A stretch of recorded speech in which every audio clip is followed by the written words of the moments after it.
l'hypophyse, elle est située juste derrière les yeux en fait, et la maladie, en fait, c'est une tumeur qui est placée sur cette hypophyse et qui sécrète à haute dose de l'hormone de croissance. Voilà. Et l'hormone de croissance, c'est un dopant. Donc, par définition, voilà, tout s'accélère en nous et tout doucement, très lentement. Et donc, c'est assez compliqué, voire quasi impossible à déceler qu'avec les symptômes qu'on va présenter à des médecins. Donc, on voit pas mal de spécialistes pendant plusieurs années. Et je suis pas la seule dans ce cas-là. On est nombreux vraiment à subir cette même errance médicale, en fait.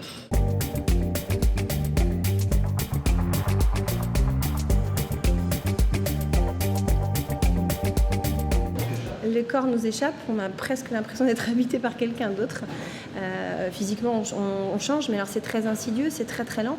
Ça se passe sur des années, donc moi pour ce qui me concerne, sans doute entre 5, 6, 7 ans. Et petit à petit, le visage change, les mains, les pieds, le cœur, on a des soucis. Moi j'ai eu des soucis au niveau du cœur. Voilà, donc ça évolue tout doucement, très lentement. Et c'est cette évolution en fait qu'il faut essayer de stopper le plus rapidement possible, parce que dès l'instant où on attend trop longtemps, les conséquences elles sont tout simplement irrémédiables pour certaines personnes où le corps a déjà énormément changé, parce que les transformations elles sont valables à l'extérieur, mais aussi elles sont visibles ou pas visibles, mais en tout cas elles existent à l'intérieur du corps aussi, puisque en fait c'est comme une unité centrale qui se met un peu à bugger en fait, puisque c'est un peu l'unité centrale quand même au niveau de l'hypophyse.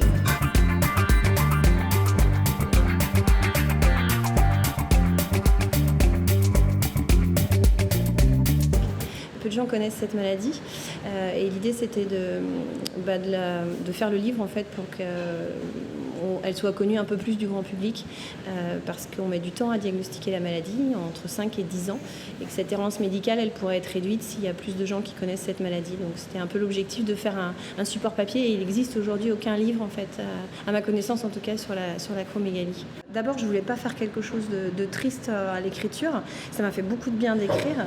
Moi ça m'a énormément aidé, j'ai la chance de vivre dans une famille où c'est un peu la marque de fabrique, et ça aide en fait. Au moment où c'est un peu compliqué, au moment où on n'a plus du tout d'énergie, au moment où le corps veut plus du tout avancer, c'est un outil qui peut être assez intéressant pour dédramatiser des situations qui peuvent être parfois un petit peu difficiles quand même à vivre.